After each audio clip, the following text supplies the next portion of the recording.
Mensagens que edificam, ministradas pelo pastor Sidney Ferreira.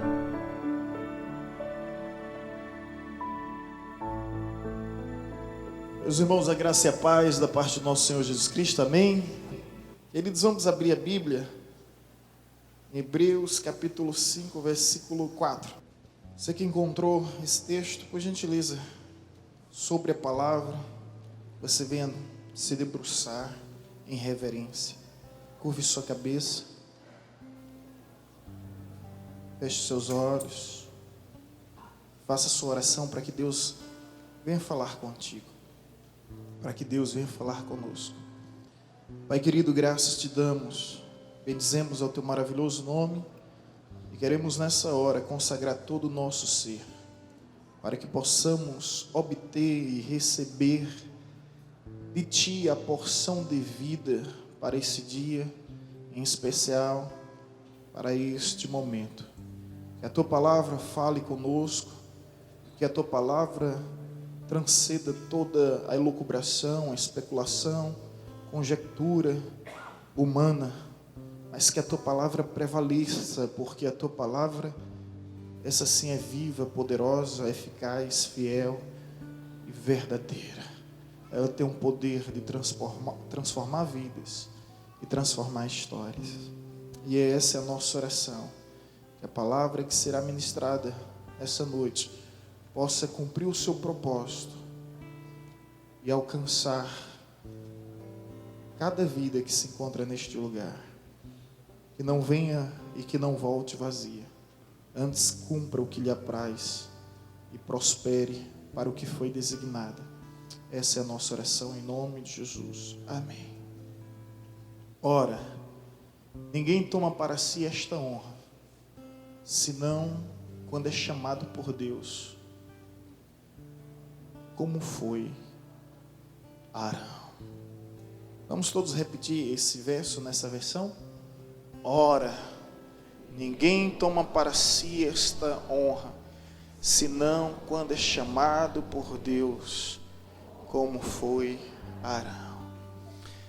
Queridos, existe uma lei universal, e essa lei nos ensina que todos são inocentes até que se prove o contrário. Porém, infelizmente, se tratando de pastores, e principalmente dos nossos dias, todos são culpados até que se prove inocente. Há uma resistência imensa, e a Europa vive o pós-cristianismo porque perdeu a fé na igreja, a fé na Bíblia e a fé no sacerdócio. Apesar de existirem muitos pastores em nosso tempo, é verdade que homens de Deus estão em extinção. Muitos são chamados de pastores, mas poucos verdadeiramente são os pastores chamados. E é um desafio nosso, que exige muita resiliência, ficar tentando provar o tempo todo quem verdadeiramente nós somos. Como Marcondes bem disse, o nosso evangelista, eu me converti em 1º de janeiro de 2001, nessa igreja. Fui discipulado por essa igreja, me batizei nesta igreja, fui enviado ao seminário através desta igreja. Depois fui consagrado, ordenado e celebrado o meu matrimônio e tive os meus filhos nesta igreja. E de fato a palavra do Senhor nos diz que um profeta em sua casa não tem honra.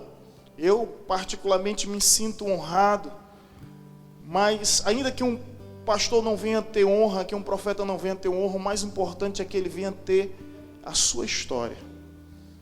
E com isso eu quero dizer que vocês me conhecem, sabem as minhas origens, as minhas raízes. Eu não caí de paraquedas. Todos acompanharam a minha trajetória. Hoje teve uma cena aqui incrível. Era Lorival e Anne lavando os meus pés, o meio da minha esposa, e depois eu e minha esposa lavando os pés deles. Há um bom tempo atrás, era eu e o Lorival bêbado, abraçado, costurando as ruas. dessa cidade. Mas a gente vê a transformação do Evangelho em nossas vidas. E a gente vê que Deus é poderoso para mudar realmente as nossas histórias. E hoje nós estamos no altar, servindo a Deus com toda alegria, com todo prazer, temor e tremor, porque Deus faz isso. Eu sempre digo, em relação a toda essa suspeita que existe em relação aos ministros do Evangelho, nós não podemos impedir que fale mal da gente, mas nós podemos impedir sim que o que fale seja verdade. E esse é o meu compromisso. Não procuro ser perfeito, mas procuro sim ser irrepreensível. E tenho 13 anos como pastor nessa igreja e louvo ao Senhor por cada dia neste lugar. Como disse Martin Lloyd-Jones, um ministro britânico, um pastor do Evangelho, é uma classe de alunos seminaristas que estavam se preparando para exercer a vocação ministerial, o pastorado. Ele disse: se vocês conseguem fazer outra coisa em vossas vidas, façam. Porque pastorado é justamente para aquele que está consciente que não consegue fazer mais nada em sua vida a não ser cuidar do rebanho que Deus lhe confiou. A responsabilidade é grandiosa, a missão é árdua, apesar de gloriosa. E eu gostaria de partilhar esse texto convosco. Se por gentileza a projeção puder colocar novamente. Esse é o texto que veio ao meu coração nessa noite.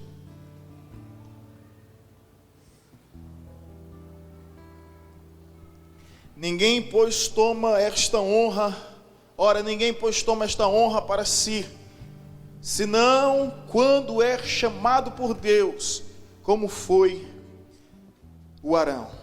Eu gostaria de falar sobre a honra do sacerdócio. De fato, o que o texto nos ensina de imediato é que é uma honra ser sacerdote. Uma honra porque não é algo que você escolhe, mas é algo que você é escolhido.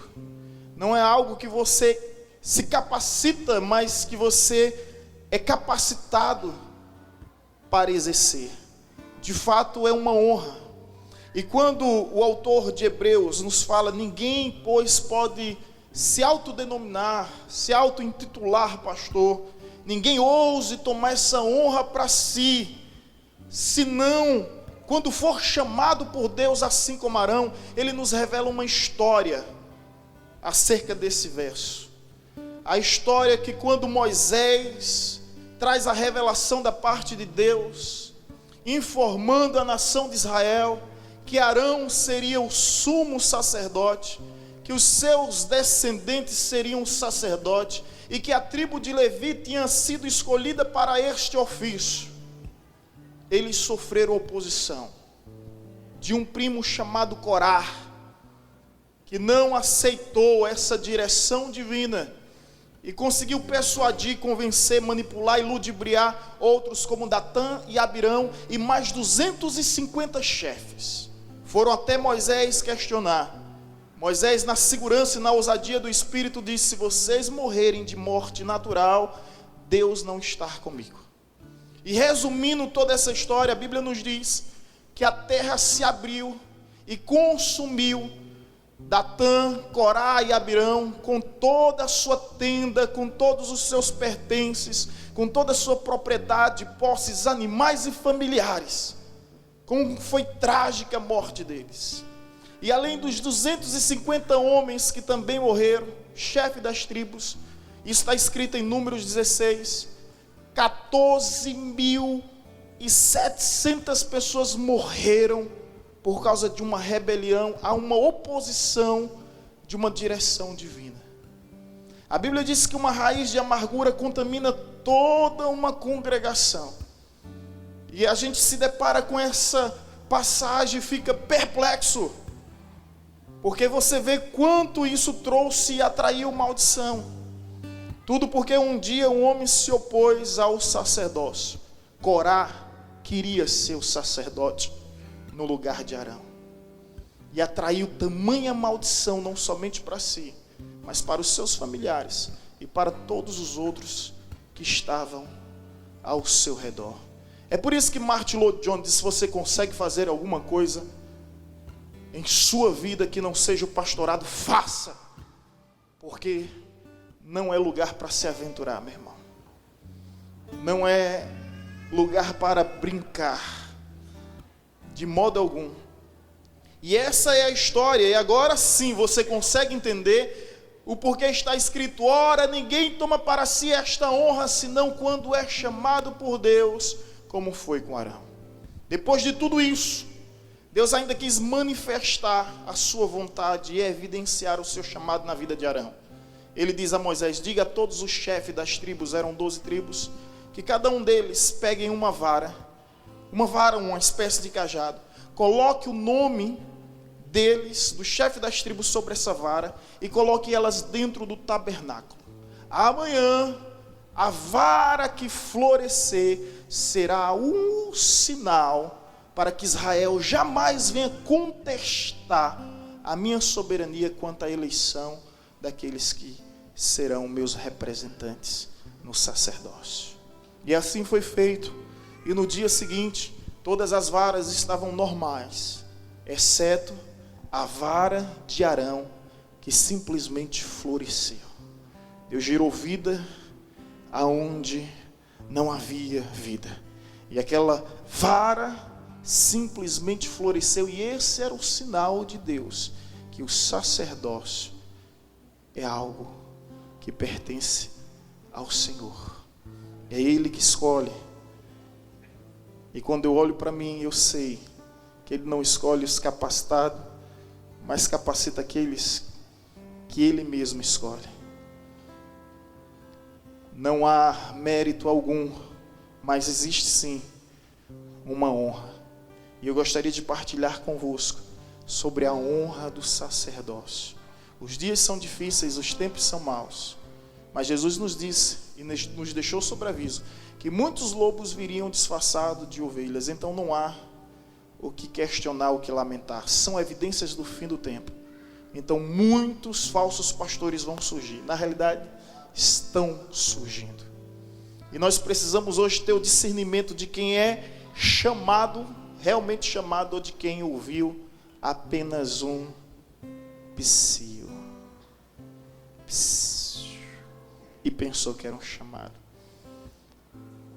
A honra do sacerdócio, em primeiro lugar, baseado nesse verso. As duas lições estão aí, só são duas. Primeiro, se trata de uma eleição divina. Deus é quem escolhe. E os critérios que Deus usa diferem dos nossos. Assim como Deus usou o profeta Samuel para ir à casa de Jessé e consagrar um jovem pastor chamado Davi. A Bíblia nos diz nesse contexto que os pais de Davi erraram, que os irmãos de Davi erraram, e até o sacerdote errou. Mas Deus nos trouxe uma lição, que Deus não sonda a aparência, que Deus não sonda a formosura, mas Deus sonda o coração. E Davi foi escolhido justamente por causa do seu coração. Talvez uma virtude que ele mesmo nem reconhecia, mas que Deus, em sua soberania, já tinha, de alguma forma, colocado dentro de si, dentro de Davi. Então, a primeira honra do sacerdócio é eleição divina. Deus escolheu. Deus escolheu e pronto. Você acha que eu queria ser pastor? Olha bem para mim. Eu queria ser militar da aeronáutica, era esse meu sonho. E eu estava me preparando para isso. Até que o dia o chamado falou tão forte, que eu olhei para os meus livros, que eu tinha investido tanto nele, e comecei a chorar, e comecei a doar para os meus amigos. Olha, isso é para você. Um passou, foi ser policial, dei para outro, passou num concurso, e eu fiquei feliz por eles.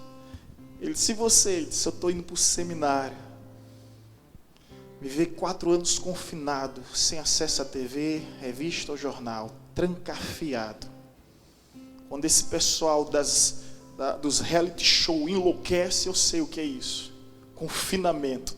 Tem hora que eu entrava dentro do guarda-roupa e começava a gritar, tenho que extravasar, senão explodir, implode. E ali era o deserto de Deus em minha vida. E só quem atravessou o deserto sabe valorizar a importância da chuva, a importância da água. Eu sabia que era momento de provações e privações para que Deus pudesse forjar o meu caráter. Não queria ser pastor, algumas vezes eu já disse isso, os irmãos já bem sabem. A minha tia queria que eu fosse médico, meu pai queria que eu fosse engenheiro, e minha mãe queria que eu fosse político. Até hoje, de vez em quando ela vem falar comigo. Até hoje, ela queria que... Nenhuma mãe deseja isso para o seu filho, né, gente? Venhamos e convenhamos, a não ser que a mãe conheça o caráter e a essência do seu filho. Mas ela queria, porque queria que eu fosse político. Eu, graças a Deus, ouvi a voz do Pai, do Pai Celestial. Mas não era a minha pretensão. Porém, quando eu estive ciente do chamado, eu me lembrei do que está escrito: aquele que aspira o episcopado, excelente obra almeja. Não adianta retroceder, não adianta recalcitrar, não adianta lutar com Deus, a gente sempre sabe quem vai vencer. Não adianta resistir, a chamada é irresistível. E eu simplesmente me rendi, e 1 ano depois eu estava no seminário. E menos de 2 anos já estava cuidando de igreja. E com os 23 anos já estava sendo consagrado e ordenado ao pastorado dessa igreja. E o pastor mais jovem do estado da Bahia. E tudo aconteceu tão rápido e tão repentino. E graças a Deus, Deus tem nos conservado. Mas eu chegar no seminário novo, e uma pessoa perguntava: você tem quanto tempo de cristão? E eu disse: na época eu só tenho 1 ano e 2 meses. Ela olhar para mim e dizer bem assim: sua igreja errou em lhe trazer para cá. E quando o capelão me ouviu e disse: você tem quanto tempo de evangelho? Eu disse: olha, eu só tenho 1 ano e 2 meses. Ele disse: o reitor sabe? Eu disse a ele: sabe.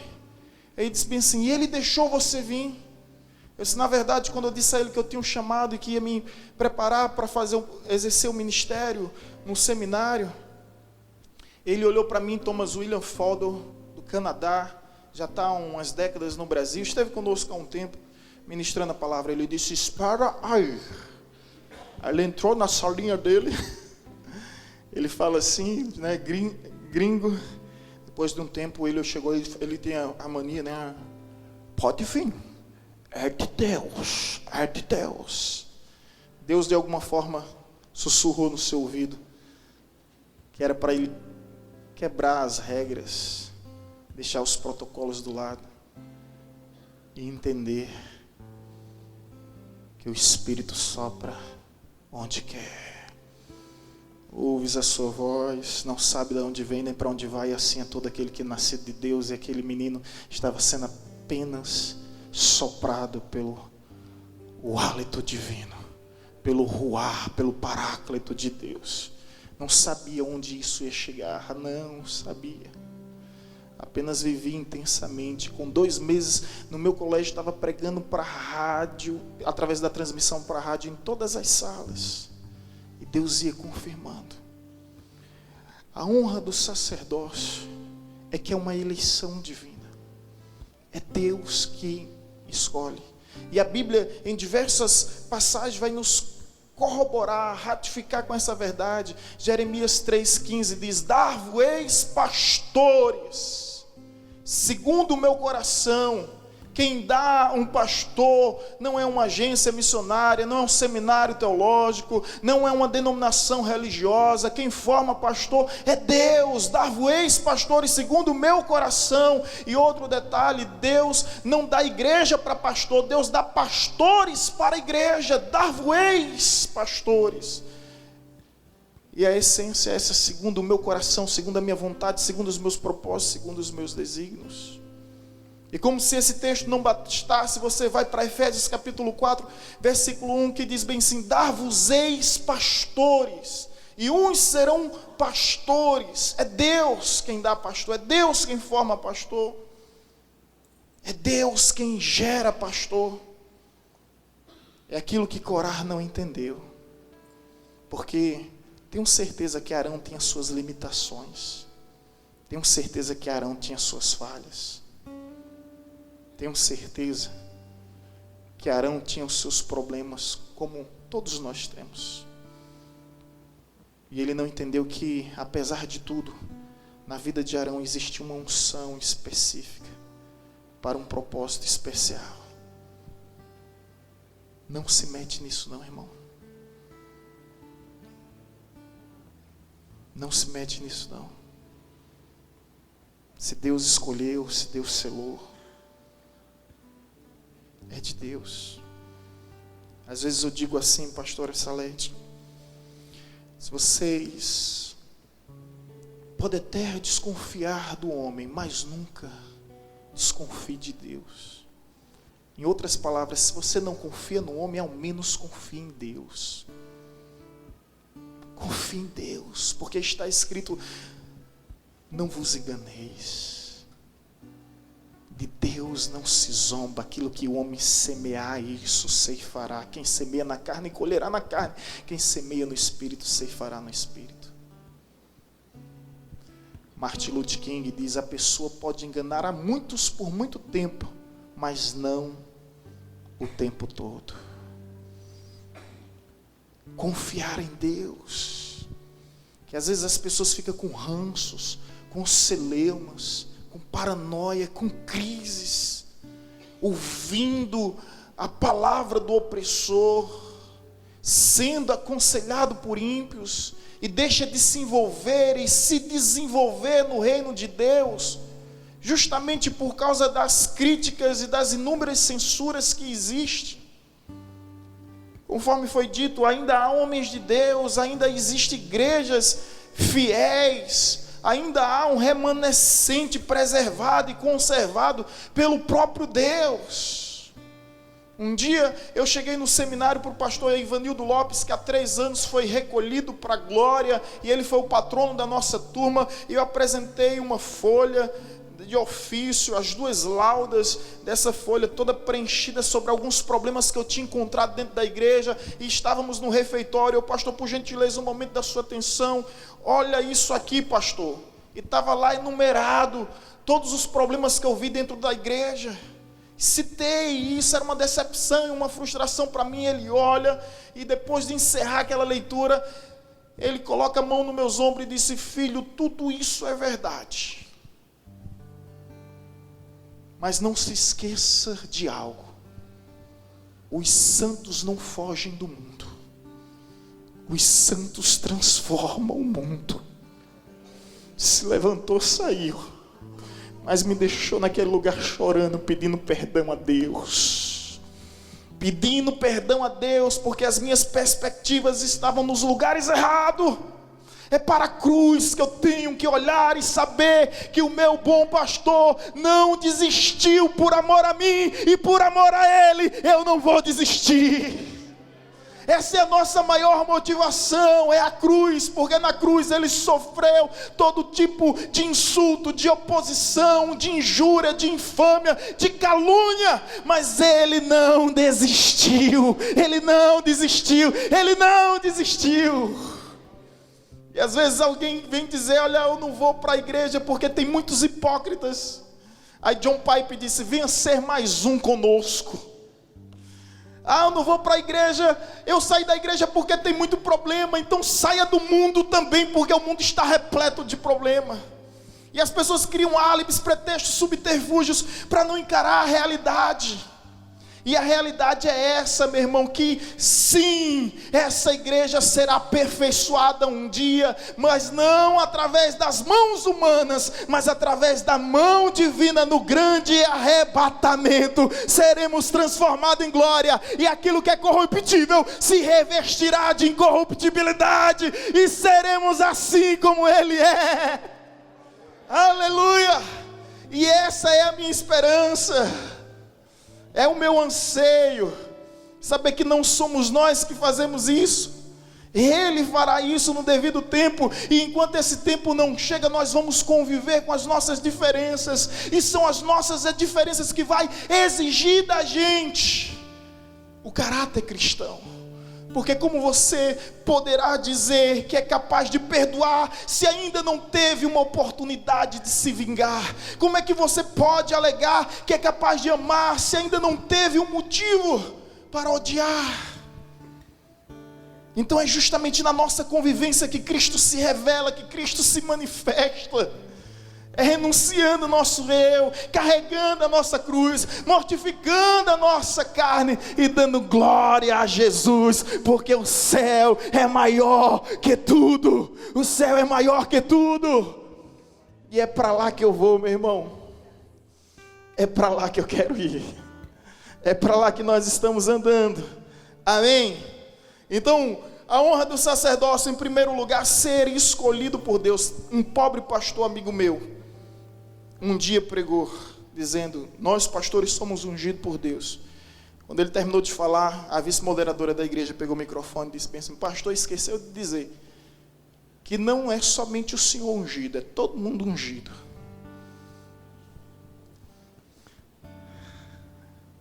Ela não estava errada, mas a intenção dela foi totalmente equivocada. Foi o espírito de Corá no coração dela. Se Moisés é escolhido, nós também somos escolhidos. Se Arão é escolhido, nós também somos escolhidos. E existe essas conversas aí. Por isso que existem muitos desigrejados. Não é só o pastor que é escolhido, nós somos escolhidos. Não deixa de ser uma verdade, mas a verdade incompleta é pior do que uma mentira. E foi assim que Adão e Eva foram enganados no Éden. Através da verdade incompleta.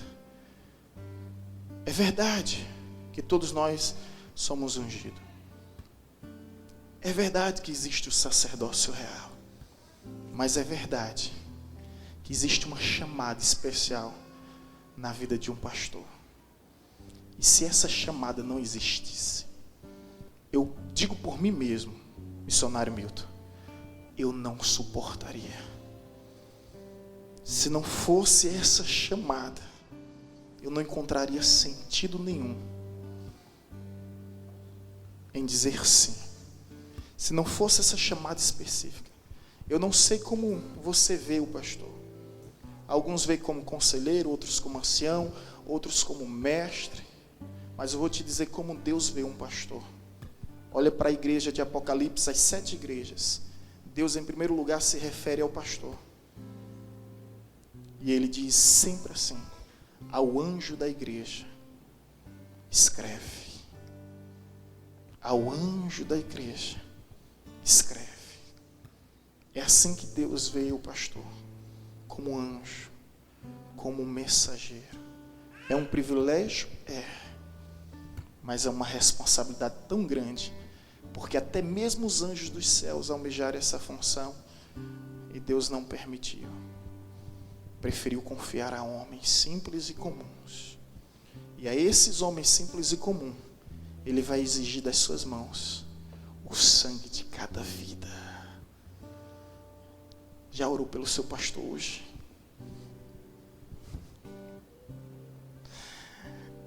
Gente, até só o suei agora. Você já orou pelo seu pastor hoje? Pensou? Quando entrar no céu, todo mundo vai festejar e celebrar, mas os pastores vão ser chamados para uma DR.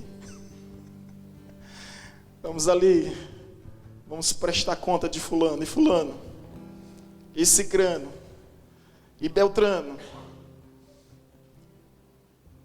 Ciente disso, eu oro todos os dias, apresentando as vossas vidas ao Senhor e dizendo: Deus, o que eu não puder fazer, o Senhor faça. O que eu não souber, o Senhor sabe. E onde eu não puder ir, que o Senhor, por gentileza, vá. Amém, irmãos? Primeiro lugar, a eleição divina. Agora, segundo lugar, não tão menos importante. Além da eleição divina, existe, sabe o quê? Uma ordenação humana.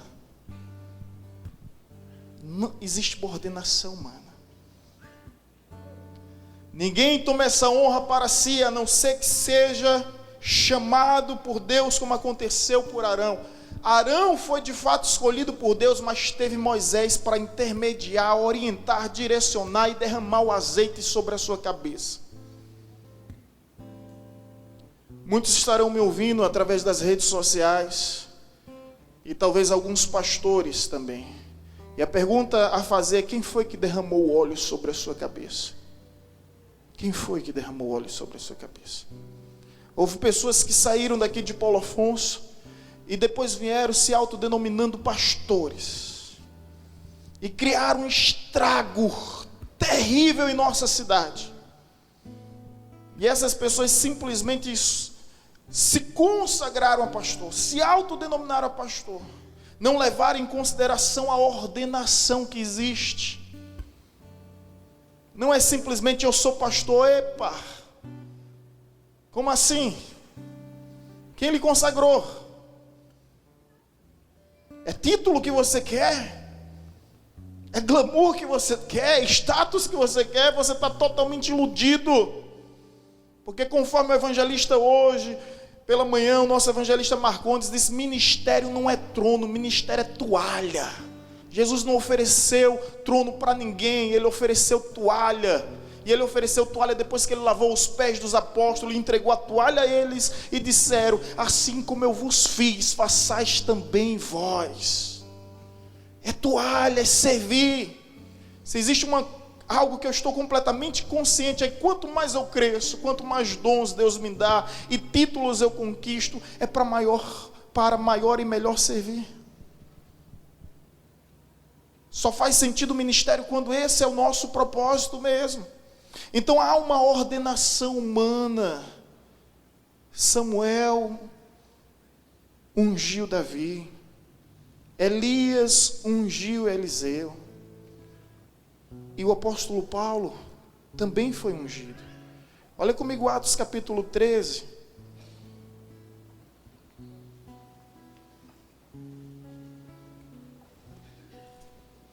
Atos capítulo 13.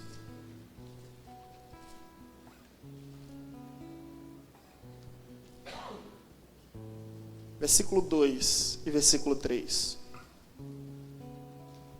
Escute.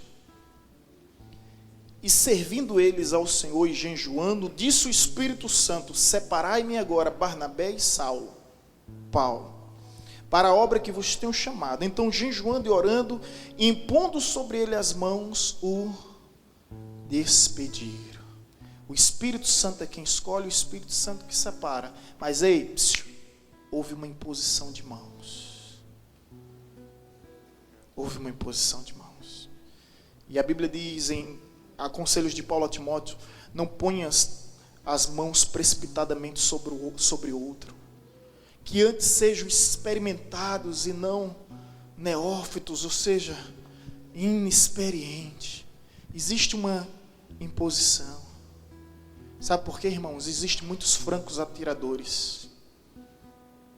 O que são francos atiradores? São pessoas independentes demais de tudo. Eu tenho pastores pela Convenção Batista, no Estado, no Brasil, lideranças, autoridades sobre as nossas vidas. Momentos difíceis você liga, você ouve, você é aconselhado. Não é de uma forma clandestina, autônoma, completamente independente. Quando a gente vê, ninguém toma essa honra para si a não ser como Arão. Arão estava debaixo da cobertura de Moisés. Qual é a sua cobertura espiritual? Estava lendo Augusto Cury, quero ser sucinto. E ele diz: o que mais admira em Jesus é que ele era, aquela coleção dele sobre a mente de Cristo, é que ele era independente, ele não levantava bandeira, não vestia camisa, ele era independente. Aí um cristão imaturo lê Augusto Cury, vai ser independente também, não vai congregar em lugar nenhum, não vai ter pastor. E Augusto Cury foi infeliz na sua fala. Ele é psiquiatra, ele não é pastor. É verdade que Jesus não participou de nenhum segmento das ramificações religiosas na sua época. Existia saduceus, essênios, fariseus, zelotes, existiam os samaritanos, os herodianos. Jesus não participou de nenhuma desses grupinhos. Mas escute isso. Quando Jesus vai até João Batista procurar as águas lamacentas do Rio Jordão, Jesus está se submetendo a uma autoridade. E aquele batismo, ele tem seu significado. O testemunho público, porque uma voz brada, este é meu filho amado. Mas mais do que um testemunho público, tem a obediência à vontade de Deus. Jesus disse bem assim, que essa seja feita conforme a vontade do Pai. Ou seja, o próprio Jesus se submetendo à vontade do Pai. Tem um exemplo que nos perpassa, que nós também devemos procurar. Então, além desses 3 motivos, tem uns 4. Nós estivemos ano passado no Rio Jordão, nas cavernas de Curã, eu, minha esposa, minha mãe, nós encontramos que os essênios, a ramificação que João Batista participava, nas cavernas, eles tinham um local onde eles realizavam o batismo. E aquele batismo era transferência do sacerdócio. Era transferência sacerdotal. Escute isso que você vai entender. Então, quando Jesus está buscando João Batista, é mais do que um batismo, um banho de água, cumprimento da lei, exemplo público ou testemunho dos céus. É uma transferência que está havendo ali. É uma transferência. Agora eu pergunto, quem era João Batista? Era filho de quem? Era filho de quem, João Batista? De Zacarias. E quem era Zacarias? Um sacerdote. João Batista está transferindo agora sua unção sacerdotal para Jesus. De modo que após o batismo, os discípulos de João chegam até João e dizem, olha, algumas pessoas estão nos deixando de seguir e está seguindo a esse tal de Jesus que o Senhor batizou. O que é que João Batista diz? O importante é que ele cresça e que eu diminua. Até Jesus se submeteu, sendo Deus, a uma ordenação humana, a uma autoridade humana. Eu pergunto a mim, quem sou eu para ignorar? Aí eu volto ao texto de Hebreus. Ninguém, pois, tome esta honra para si mesmo, senão quando chamado por Deus, como aconteceu com Arão. A honra do sacerdócio é a eleição divina e é a ordenação humana. Não pode se levantar para ensinar quem nunca sentou para aprender. Pastor Márcio Valadão disse que chegou um camarada na sua igreja e disse bem assim, pastor, quando é a próxima consagração de pastores? Aí o pastor está agendado, mas por que você quer saber? Não, porque Deus falou no meu coração que eu devo participar dessa próxima ordenação de pastores. Desse jeito. Aí o pastor Márcio Valadão, oh meu amado, aquele jeitinho bem cá, vá sentir cheirinho de ovelha primeiro. Vai sentir cheiro de ovelha. Vai sentir cheiro de ovelha. Depois que você começar a andar com o rebanho, aí você vem me procurar para dizer se você é chamado ou não. Eu quero concluir dizendo aqui a função do pastor. Qual a função do pastor? Primeiro, guiar. As ovelhas não têm senso de direção. É um animal quadrúpede e não tem senso de direção. É tanto que há uma história que uma ovelha se jogou de um precipício e um rebanho todo acompanhou aquela ovelha. A ovelha não tem senso de direção. Então a ovelha precisa de um pastor. E é interessante, né, que o pastor, a missão é justamente guiar, e como diz o Salmo 23, ele nos guia aos pastos verdejantes e às águas tranquilas, é conduzir, é mostrar o caminho. Segunda missão do pastor é guardar, proteger, cuidar dos lobos, dos ursos, assim como fez Davi, das serpentes, de todo predador, porque a ovelha, ela não tem defesa própria. Os equinos têm suas patas, os pássaros têm seus bicos, as serpentes têm seus venenos, os felinos têm suas garras, os caninos têm suas presas. Mas eu pergunto a você, qual é a defesa de uma ovelha? Qual é? O peixe tem suas escamas, alguns animais têm os seus espinhos, têm os seus chifres. Não é verdade? Todo animal tem sua defesa. As abelhas têm os seus ferrões. Agora, qual é a defesa da ovelha? Não venha me dizer que é lã. Não é lã. Lã não protege nada, né? Lã é o conforto das bichinhas. Protegê-la do frio. Qual é a proteção da ovelha? Não tem. A ovelha não tem proteção. Aí Deus enviou a proteção para a ovelha, que é o pastor. É o pastor a proteção da ovelha. É o pastor que cuida da ovelha. Por isso que Deus poderia se apresentar como qualquer outra figura, personagem ou profissão, né? Entre aspas, porque pastorado não é profissão, é vocação. Mas ele se coloca como o quê? Como um pastor, aquele que protege. Então, o pastor guia, o pastor cuida, o pastor alimenta. A ovelha é exigente, não come qualquer coisa. Bode é diferente, bode come tudo. Ah, miserável do bode. Bode come tudo. A gente foi fazer, tinha um evento, foi um retiro espiritual. O pessoal colocou a tenda, tinha um bode comendo, sabe, o tecido da tenda. Oh, miserável. Bode pula cerca, bode não ouve ninguém, bode não escuta nada, bode anda sozinho. A gente atravessa esse sertão, a gente vê bode sozinho. Agora você não vê uma ovelha sozinha. Ovelha anda em rebanho. Um dia desse estávamos indo pregar em Salgueiro, e também aproveitando a oportunidade, terça eu estarei pregando em Petrolândia. Quem quiser ir, por gentileza, sinta-se convidado. Estaremos ministrando aqui próximo. E de repente atravessa um miserável de um bode nosso caminho. Quase sofremos uma colisão, como nosso irmão Damasceno, que sofreu um acidente por causa de um bode que atravessou a estrada. Não foi, Damasceno? Estava sozinho aquele miserável, né? Eles andam só. E as ovelhas andam em rebanho. O pastor alimenta, o pastor guia, guarda, alimenta.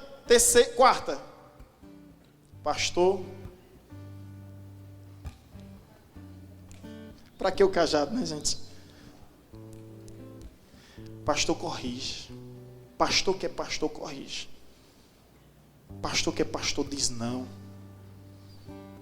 Pastor que é pastor exorta. Pastor que é pastor repreende.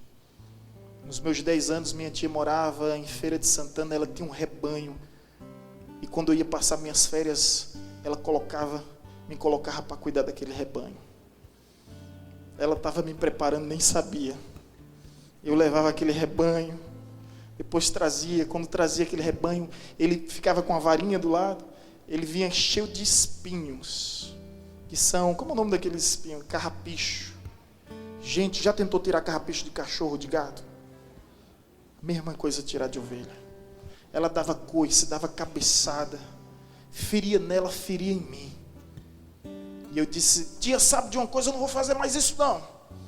Ela disse: meu filho, olha, se você não fizer isso, esses carrapichos vão criar um ferimento nas ovelhas, vão gerar um hematoma, elas podem até morrer com isso. Aí eu olhei para aquele rebanho e disse: já que não tem ninguém para fazer isso, eu vou então. Tirar carrapicho é difícil, gente, porque dói na gente também. Não é nada confortável, não é nada conveniente, mas a gente faz isso por um bem maior. Na Palestina, quando uma ovelha está muito serelepe, pensando que é uma corça, né? Pensando que é um servo, pulando demais e se afastando do rebanho, sabe o que o pastor faz? Pega a patinha daquela ovelha e quebra. Os irmãos assim se espantaram. Depois enfaixa a patinha daquela ovelha e coloca ela sobre os seus ombros. até cicatrizar e reabilitar, e quando ela tiver condições de andar, acontece algo extraordinário. Aquela ovelha não consegue mais se afastar daquele pastor, nem 1 metro de distância. Ela fica aos pés do pastor. Deus é o nosso bom pastor. E Ele não deixa de ser bom quando Ele pega a nossa patinha e quebra. Isso não é para nos perder, é para nos ganhar. Isso não é para nos expulsar, é para nos atrair. Isso é para nos trazer para mais perto. E Deus quebra. E o bom pastor corrige as ovelhas. Às vezes ele disciplina a ovelha. Vai ficar um tempo sem o ministério. Para que a ovelha venha valorizar o altar, porque é melhor, né, pastora Salete, o vazio no altar do que o altar vazio. É melhor o altar vazio do que o vazio no altar, perdão. E às vezes quebra a patinha. Deixa eu encerrar essa fala minha com uma história de um pastor de uma região aqui do sertão. Pastor humilde, gente, simples. Uma igreja muito complicada. Uma igreja muito complicada, muito difícil. Ele não sabia, missionário Milton, pastora Salete, como conduzir aquele rebanho. E um dia Deus deu uma visão a ele. E ele atendeu aquela visão, e quando chega no dia do culto à noite, ele chegou atrasado, o louvor já estava acontecendo, e ele chega segurando um bode e uma ovelha. Literalmente, ele traz um bode, e a ovelha fica com o bode e com a ovelha ali. Quando chega a hora dele pregar, no momento de pregar, todo mundo, sabe, tenso, apreensivo, o que é que o pastor vai fazer? Ele pega o bode e a ovelha, o que é que ele faz? Com as cordas que seguravam o bode e a ovelha, ele simplesmente solta. A ovelha se deitou do lado dele. O bode saiu pulando na igreja toda. Pá, aquela agonia, alvoroço, no meio do arraial do povo de Deus. Depois que o bode saiu, todo mundo sentou. Aquele pastor simples e humilde, mas cheio de uma sabedoria que só Deus dá. Ele disse bem assim: quem for ovelha pode ficar. Quem for bode pode sair. Porque Deus me chamou para ser pastor de ovelhas. E Charles Spurgeon disse que o maior erro dos pastores nos dias atuais é deixar de pastorear ovelhas para entreter bodes. Nós não estamos aqui por causa do entretenimento. Nós estamos aqui por causa do pastoreio. Não é a cerca que fará com que alguém permaneça nesse lugar, mas é o bom pasto. E eu posso dizer que nós temos um pasto bom, porque nós temos um bom pastor. E esse bom pastor não sou eu, é Ele. É Ele. Ele é o bom pastor. O artigo é definido, demonstrando que Ele é único e que não há outro além dEle. Quanto a nós, nos esforçamos para ser pastores bons, mas o bom pastor é Ele. E quer saber? Eu também sou ovelha desse rebanho. Eu também sou ovelha desse pastoreio. Quando um pastor precisa se ausentar, e é algo muito rápido, isso é história de pastoreio, é algo urgencial, emergencial. Sabe o que é que o pastor faz? Ele pega um sininho com a corda e coloca em uma ovelha. A ovelha que está mais próxima dele. Ele vai lá, pega aquela ovelha, coloca uma corda com um sininho. Para onde ela anda, o sininho faz o barulho e as outras ovelhas vão acompanhando. E o pastor se ausenta por um momento. Eu sei, estou plenamente consciente disso, que eu sou apenas uma ovelha com um sininho.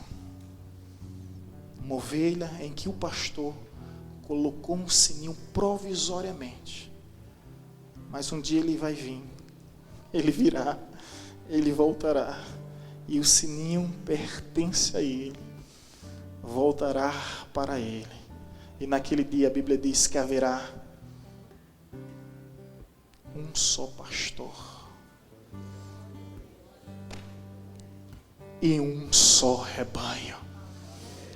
Um só pastor Um só rebanho, um só pastor, um só rebanho.